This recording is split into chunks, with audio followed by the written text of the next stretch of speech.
Hi everyone, I'm Ali, I'm an architect, and today we're going to do part 2 of looking at an AA past paper. So let's go.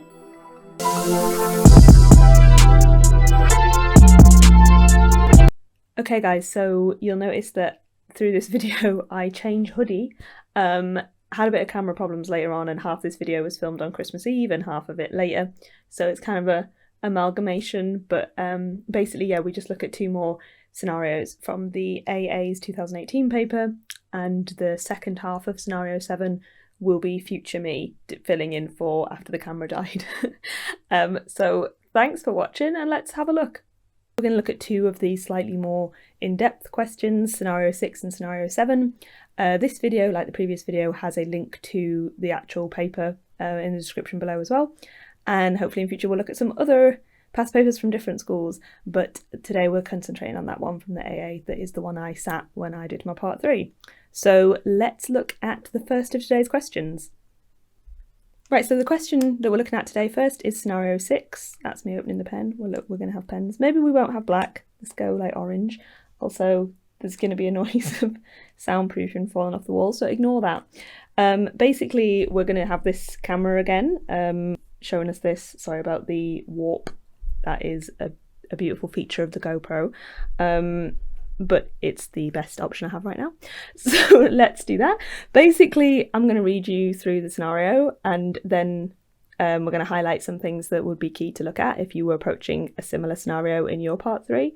And then we're going to look at what I answered, and in this particular case, how that is not correct and what we would then change about it.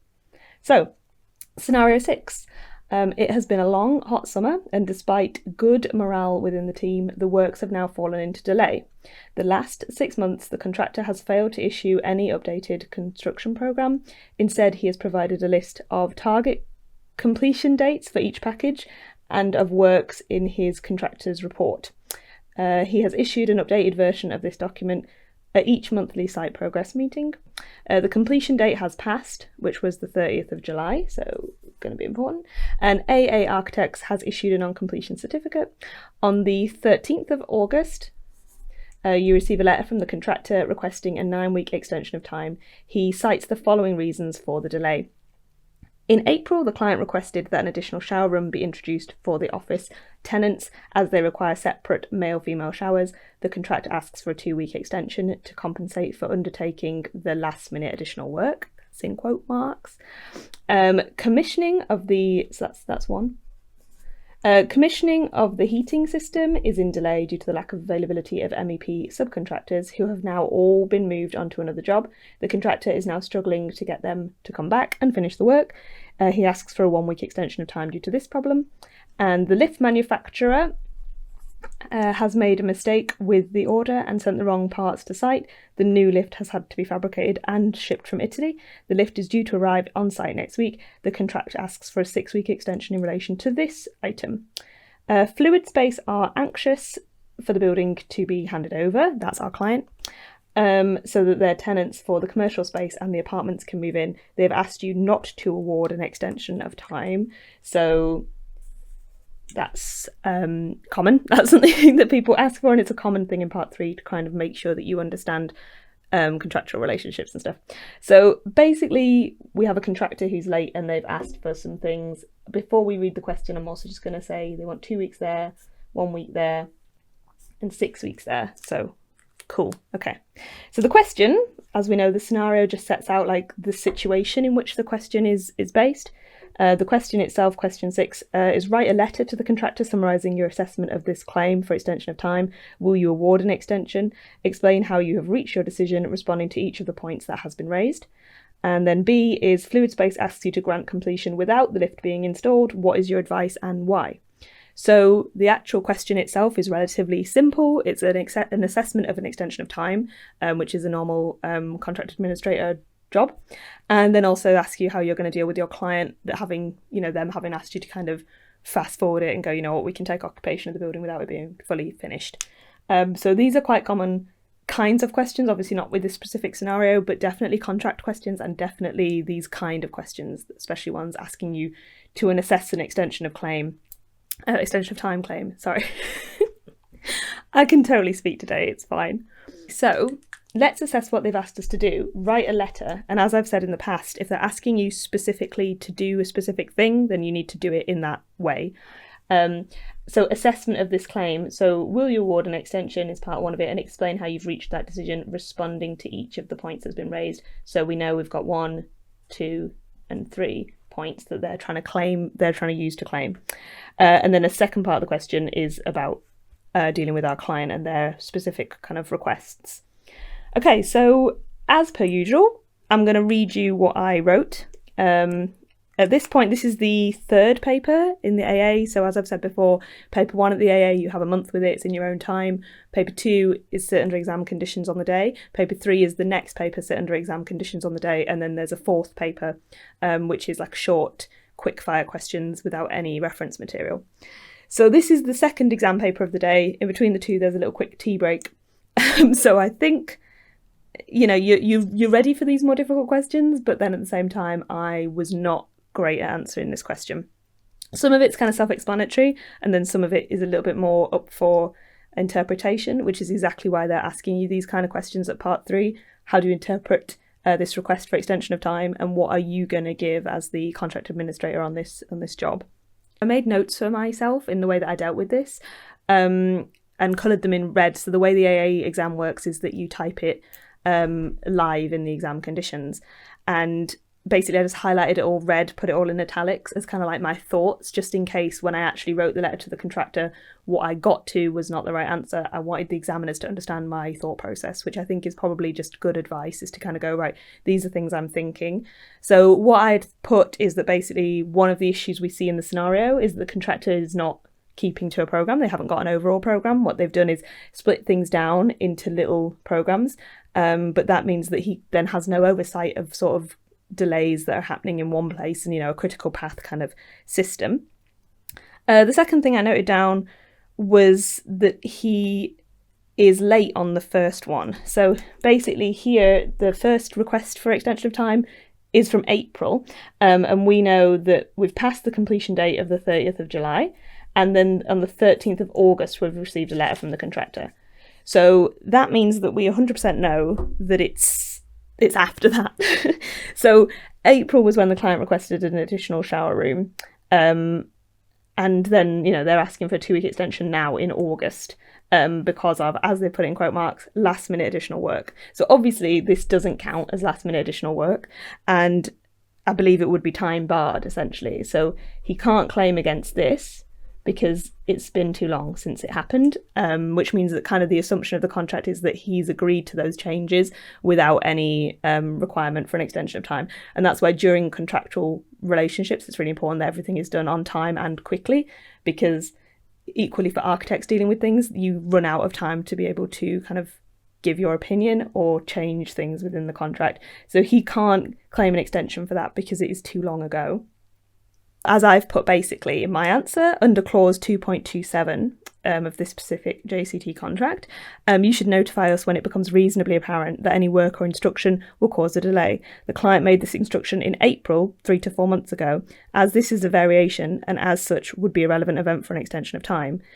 So basically he could have claimed, because it is a variation to the contract condition, they're asking for an additional room, but he didn't. So basically, due to the time period that has elapsed in which you could have made this claim, we cannot grant any extension of time. So 0, basically.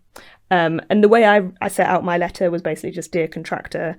And then I was a little bit bitchy. I was like, if you presented these claims prior to practical completion, which I think is a key point, then you may have been able to prevent the issue of the non-completion certificate 14 days ago, obviously here, which would mean you're not opened up to liquidated damages by the employer. So again, that's just a thing of me trying to explain contractual knowledge that I have. And I think it's a key thing for our client as well when you're talking about things here.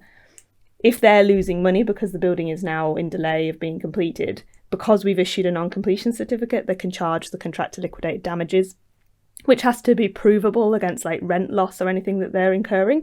But basically, by the contractor replying to basically to the end of the contract and not asking for an extension of time before the completion date, then it means that he's now got himself in a position where he can be charged financially for being late. And also our client may well want to do that, which is something we should mention in the second part of our answer. But basically, we're going through assessing them each individually. For the first one, 0 weeks or 0 time because it's too long since this happened. It's been time barred. It's over the reasonable period of time for them to notify us, which is 2.27, clause 2.27 in the JCT contract. Okay, so the second one, this is where I think I got it wrong in the exam. So let me break out contracts for you guys.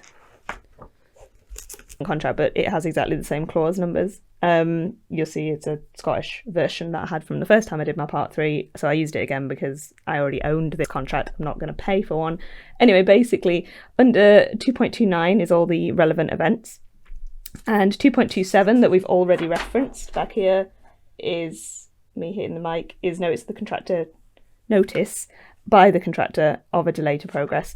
We can go through contract stuff in a different video if you guys want, but basically this lays out the relevant events, and it's the bit that I read through but not succinctly enough, basically, because for point 2 of their claim, so that was the commissioning of the heating system being in delay due to there being no subcontractors, I had given them some extension of time because of them maybe not being able to find subcontractors. But basically that's not correct. Again, this should be 0 because essentially under the relevant events, we have a clause 2.29.7, which is basically that they can claim for. So a relevant event is anything caused by an act or omission of the employer or the architect or contract administrator. I don't. Okay, I really can't speak today. And the quantity surveyor or any of the employer's persons. Except to the extent caused or contributed to by any default, whether by act of omission of the contractor or any of the contractor's persons. So that's assuming then that these subcontractors are the contractor's persons and that he has put them onto another job and now can't get them back onto this job, but that's not our problem. But also I don't think it's massively bad that I gave him 1 week because I just awarded this second point only. So I gave him 1 week extension of time. But then I think overall, so then for point 3 here of the extension of time, they've asked for 6 weeks. So that to me was crazy. So basically my answer is 6 weeks in regard to the lift fabrication and incorrect parts being supplied. So that's my title of my light response. As the lift is due to arrive on site next week, we request further information on how the 6 weeks has been calculated and what relevant event you feel has occurred. Without this information, this is not a relevant event and we cannot grant any extension of time. So 0 there. So then basically the end of the letter just summarises it. It says the total award for extension of time is, it was 1 week when I did it before, but now I would say 0 weeks. And so basically you don't need to issue anything. But at the time I said that, you know, there's an extension of time attached, which is a formal contractual letter. So basically that's part 1. Essentially what they want you to do, part 1 of the question or part A of the question, is to go through and assess each of those extensions of time and whether or not you would award them. Essentially the task then is to look within the contract that you should have a copy with you. I believe the AA give you a copy of the contract if there is one mentioned in the part 3, which there will be, so that you can basically look through and the answers are in there. It's kind of black and white. It's like, is it any of these, yes or no, in which case yes or no we can issue extension of time. Okay, so then part B of the question is separate. That is write a letter to grant to Fluid Space. So basically this isn't asking you for a letter, so it's more of like a memo layout. You can literally just make some notes.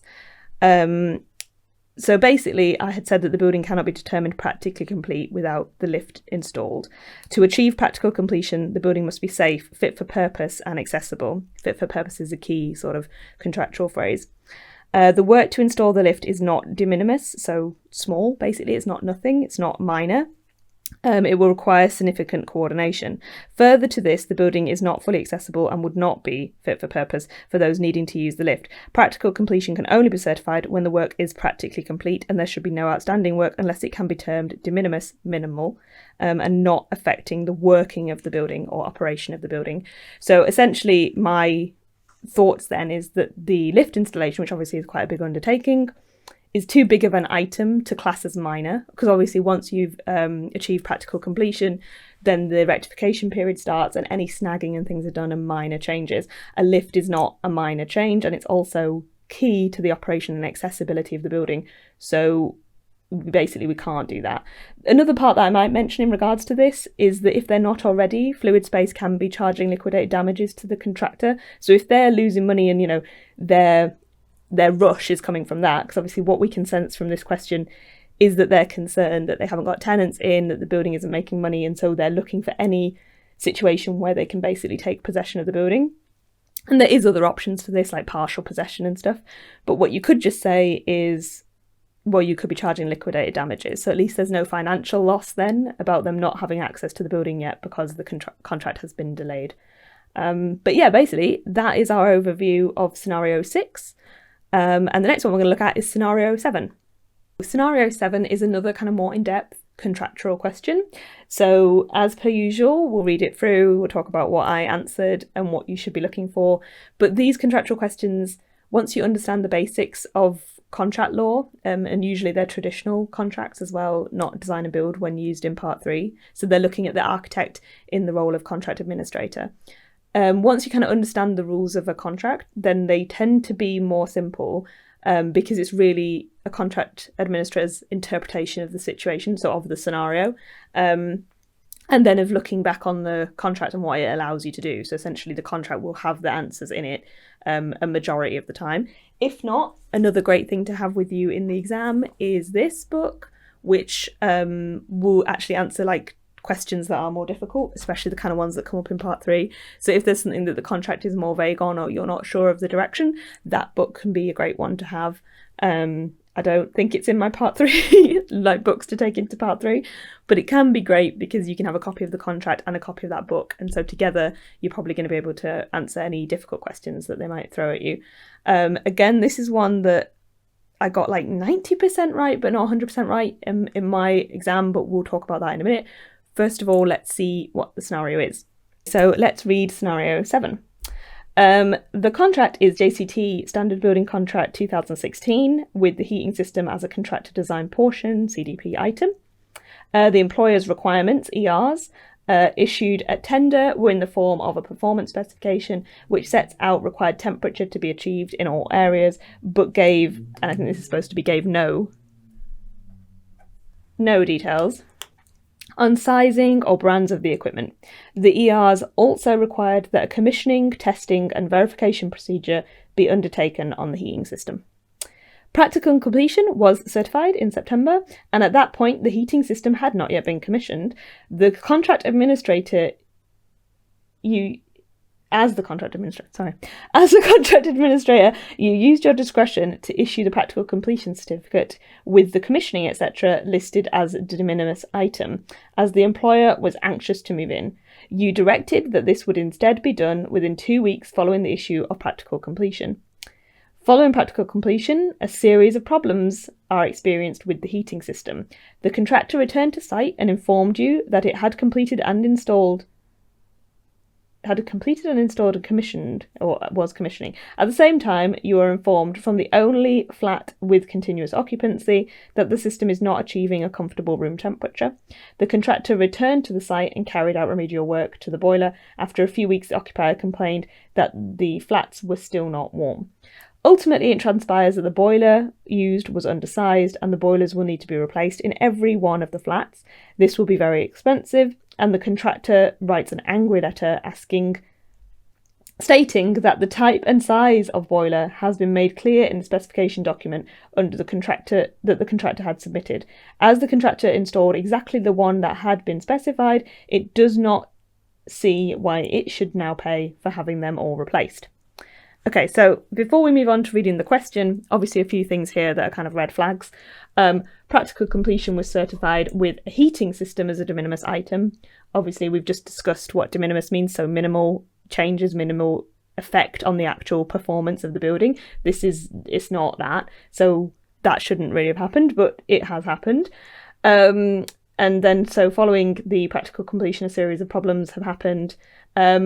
You see here that they're saying that, they submitted a specification of what they were going to fit and that that's what they have fitted. The bit that's going to be very important here is that we know up here that the employer's requirements did not specify any type, they specified a performance, and that's going to be the key thing that we're going to need to look at. So question 7 is draft a memo for your line manager outlining what you think the contractual position may be. The memo is for discussion before responding to the contractor. So again, they're not asking for any kind of formal documentation, they're asking you to just jot down your thoughts. The things that we've highlighted here are going to be issues in the way that we formulate this answer. And I think there's kind of a black and white way of looking at it, and then there's a more lenient way of looking at it because of things that have been done in the scenario that aren't necessarily the way a contract should be done. So I'm going to read you my memo as literally as is, and then I'm going to tell you how I would definitely change it now.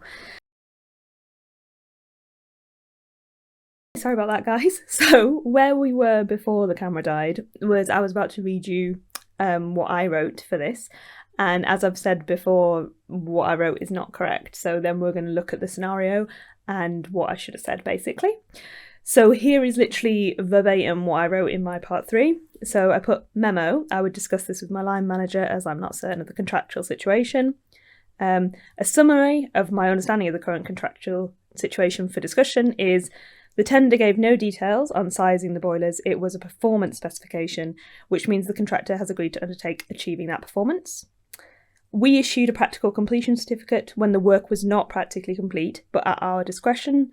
This means we have certified the work is complete to our satisfaction. What was the agreement for the contractor to return and install the heating system? How was it directed and how was it agreed? Is it formal? That's the first part. It's just me posing my own understanding and questions. And then I went on a bit of a rampage. So I said, the contractor did undertake to come back and install the system and a second time to fix it. The early issuing of practical completion does not absolve the contractor of his liability to achieve the requirements of the performance specification. If the boilers had been in place prior to practical completion and working and later were found to be faulty or undersized, the contractor would be liable to replace them or pay for their replacement. However, practical completion is to say that the work is in line with the employer's requirements. This work was not in place at the time, and this means that it could not have been tested, which means the work was not practically complete. If practical completion had to be signed off without the boilers installed, the specification to be installed should have been looked at in greater depth to provide comfort to all parties that it would achieve the employer's requirements before the sign-off of practical completion. I think the signing off of practical completion assumes the work is in accordance with the employer's requirements and accepts it even if it is not done strictly in accordance. The information at the time was the specification from the contractor. Even if not installed, this means the proposed work was accepted to be in line with the employer's requirements. So the employer, via the contract administrator, has accepted the lower performance of the boilers than was stipulated in the contract. I believe this would now leave the employer liable for replacing all the boilers. Okay, so that's not the correct answer, but you can kind of see in what I have answered what I'm thinking about, which obviously is important at part 3, and I did pass my part 3 with this paper, so even though that was incorrect, I brought it up in my interview. So let's talk about how it's incorrect and at what point it was actually really quite good, and then I kind of went off on a rampage. So basically I had put that if at any point the contractor design portion was found to be faulty and need replacing, then the contractor would be liable to replace them or pay for their replacement. That is still the case, it's still true. So obviously we've had a bit of a situation in scenario 7, in the text of scenario 7, where, let me just move the mic. Sorry. In the text of scenario 7, where we can see that practical completion was certified in September, and at that point the heating system had not yet been commissioned. So obviously we've already spoken about this, and I think I've already said that in the video, but sorry, this is the after the camera died section, so a little bit of repetition. Basically, there should have been no practical completion when the building was really not fit for habitation. It wasn't ready to be signed off. It wasn't functional completely. The heating system was missing. And that's quite a big bit of contractor design portion. Now, then what we've got in the scenario is that the contractor's saying, it was wrong. The tenant who's in is complaining about it. They came back to fix it. Turns out it's still wrong. Basically, it transpires that the boiler is undersized. That's the issue, is that it can't provide the performance that has been specified in the employer's requirements. Basically, it means that all the boilers will need to be replaced, and obviously, as it says, that's very expensive, and the contractor has written an angry letter stating that the type and size of the boilers has been made clear in their specification document, and the contractor had submitted that for approval, And as the contractor installed exactly that one that they'd specified, they don't see why they should now have to replace the boilers. So I get their point and I feel kind of bad for them in this situation, but the boilers that they've specified in their contract design portion, whether they could never meet the specification or not, we don't know. But the point is that what has been fitted is not meeting the performance specification. And that's kind of the end of the matter contractually. Basically, because it's an employer's requirement as part of the CDP, contractor design portion, and really, really critically, that it's a performance specification. So it's not saying, use this specific boiler, and then it would be on whatever the manufacturer's specifications are. They've asked the contractor to achieve a certain specification in whatever they fit, and that is whatever they fit, whatever they design, that the whole system has to achieve. And it's not, so therefore it isn't compliant with the terms of the contract. So obviously question 7 was draft a memo to your line manager outlining what you think the contractual position may be, and then that memo is just for discussion before we respond to the contractor. So essentially, my answer was kind of there, but not all the way there. We're really just looking at 2 clauses in the contract. So again, I have brought back my contract for you.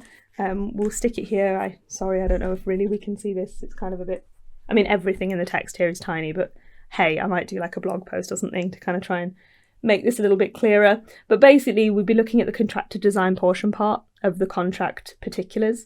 So in this particular contract, which is a Scottish version of a JCT, and it's also old, so don't quote me on it, but the numbers tend to stay quite similar. We would be looking at 2.19 and 2.20 as these 2 parts of the contract that deal with this.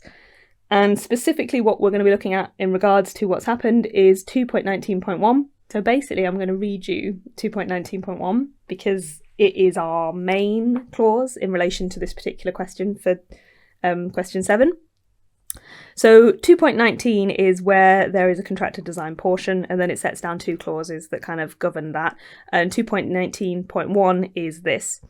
Insofar as its design is comprised in the contractor's design portion and in what the contractor is to complete in accordance with the employer's requirements and these conditions, including any further design required to be carried out by the contractor as a result of variation, the contractor shall, in respect of any inadequacy in such design, have the like liability to the employer, whether under statute or otherwise, as would an architect or, as the case may be, other appropriate professional designer, holding himself out as competent to take on work for such design, who, acting independently under a separate contract with the employer, has supplied such design for or in connection with works to be carried out and completed by a building contractor who is not the supplier of the design. So basically it's saying he has as much liability for the design of his contractor design portion as an architect would for theirs, and the brief for it is the employer's requirements, very specific, just a performance specification, and therefore it needs to be set right. As an aside, another bit of the contract for CDP work relates to scenario 6 that we were talking about before. So 2.20 details about there being no extensions of time given where the works have been held up or delayed or suspended, basically in a contractor design portion, which was item 2 in scenario 6.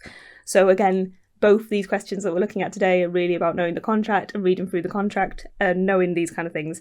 They expect you to miss some of them because obviously you're under time pressure. But if you know the kind of things that are likely to come up, then you're probably able to answer this. The other clause I'd look at in relation to scenario 7 is 2.38. 2.38 is defects. Again, let me just share it here. So we're looking at this bit. So 2.38 is basically if any defects, shrinkages or other faults in the works or a section appear within the relevant rectification period due to materials, goods or workmanship not in accordance with this contract, or any failure of the contractor to comply with his obligation in respect of the contractor design portion. So that is what we're talking about here in scenario 7. Then any such defects, shrinkages and or other faults shall be specified by the architect contract administrator in a schedule of defects which he shall deliver to the contractor. And that gives a time period for architects doing that and basically tells them that they are to put them right in that time. So essentially that's scenario 7. Basically what they're saying, what the question is really is testing you on the contractor design portion part of a contract. And again, as I say, this is a traditional contract, a JCT traditional contract where employers' requirements come up in relation to contractor design portion. Basically, the contractor had not done it, correctly to the performance specification, and therefore it will be their cost to put it right. There is another thing that I would highlight in the memo that we're drafting here as part of question 7, and that is the bit here that's kind of our fault, and I think it's important that we, sorry, that's just me knocking pens, it's important that we make that aware, that basically we've kind of wrongfully issued practical completion. Now, I think it doesn't really matter in terms of what the contractor's going to have to do, but the fact that we've issued practical completion without the works being practically complete is always something an architect should be aware of. In regards to risk, we've opened ourselves up to potential risk and potential legal action. So it's something I would highlight in the memo to say, obviously we've done that, and we should probably just inform our insurers and kind of be aware and see if there's anything we can do to mitigate the fact that we did that, because it's likely in this, what will be an ensuing argument for the contractor replacing all of these boilers, they're probably going to also turn around on us and say, well, they said it was practically complete. Now, obviously we said that when there was no heating system in, but it's something to be aware of, and therefore our position is kind of compromised. So it's something that should definitely come up when we're discussing this in-house, in terms of what we should be aware of. Okay guys, so that is a really quick look at another 2 questions from the AA 2018 paper. Again, you can find it online in the link below. I typed it up. There is the typos that I've highlighted today in there, but you can take a look at these questions and sort of go through them yourself. Hopefully it's helpful to just see the kind of questions that come up. As I said, this is an AA exam. Hopefully we'll look at future other school exams as well, so we kind of see how they're worded and what they're kind of asking you. As I say, these 2 are kind of simple if your head is in it. Personally, I used to do quite a lot of contract stuff and I really enjoyed contract law. As you can tell, I'm out of practice because I haven't done that for quite a while, but basically, as long as an architect who's contract administrating a contract, you understand it and the potential things that might come up, then basically you should know where to look for certain things. And like I say, they know that you're not going to notice all of them or pick up all of them, but it's to show that you're kind of thinking about it correctly in the Part 3 exam. And you do have that great time between finishing your Part 3 exam before you have your interview, where you can reread your questions, compare them with other people, and then go into an interview saying, look, okay, I've now thought about it, and I think this maybe wasn't the best answer to that question. The best answer would be X. And they might ask you that, and they might not, but it's good for you to have reviewed your own work and see if you're happy with your answer still, because as you can see from mine, I am clearly not. So it's fine. So I hope this was helpful, guys. Thank you very much for watching, and I hope you have a great day wherever you are. See you next time. Bye. I think that's okay. We might need to re-record this video. I don't know.